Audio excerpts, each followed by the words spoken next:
Hi guys, it's Allison, and today I want to give you an extended version of what I consider to be healing crises.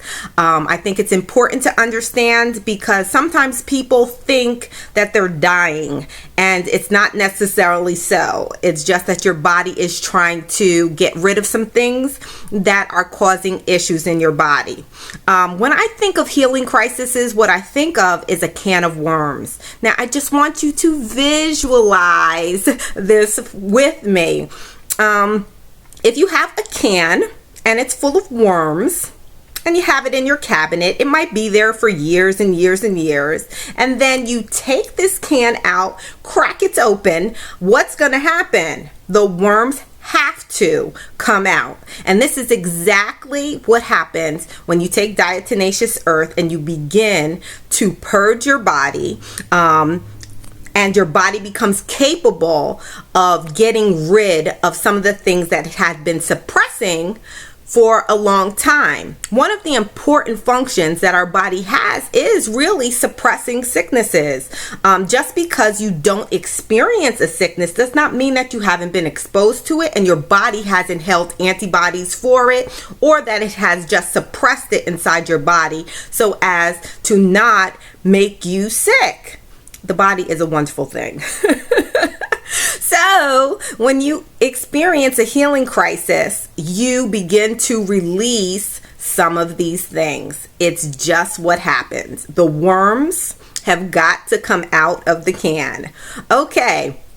I had, the healing crisis, the holy healing crisis, that you guys may have watched my video. But I also did experience some other things that lasted for an extended period of time, and I did consider them to be healing crises. The first of which was that same old area that I have right here that I've been telling you about coming up into the back of my head that caused the first healing crisis. That same area had additional work that needed to be done. And this what happened at that point was I started to get a pain all the way down into my back, into my lower back, and I can feel it. It was attached to this, and it was also either a blood vessel or a nerve, and it just throbbed and throbbed and throbbed for a 2-week period. It was literally like 2 weeks that I just kind of accepted it as a healing crisis, and I knew that it would pass. But damn, it did last a lot longer than I thought. But when it was finished, I've got to tell you, I do still consider this an old wound, but it's absolutely so much better than it used to be.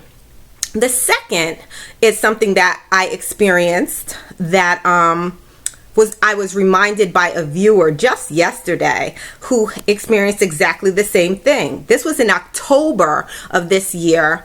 I experienced this thing where I had these bumps that appeared to be like insect bites all on my arms and my legs, and they were itchy. And at first I was confused because it wasn't even time for mosquitoes and stuff like that, and I started to look for bed bugs and stuff like that because I couldn't understand where this was coming from. But for about a 3-week period, I had these mosquito bites that were not going anywhere, or mosquito bite-ish that would not go anywhere. And it took about 3 weeks, and just as quickly as they came, they just disappeared. So I just want you to take from this that healing crises manifest itself in many different ways. It depends on what your body needs to do for you. Embrace the healing crisis. It is a sign of better days to come. Thanks.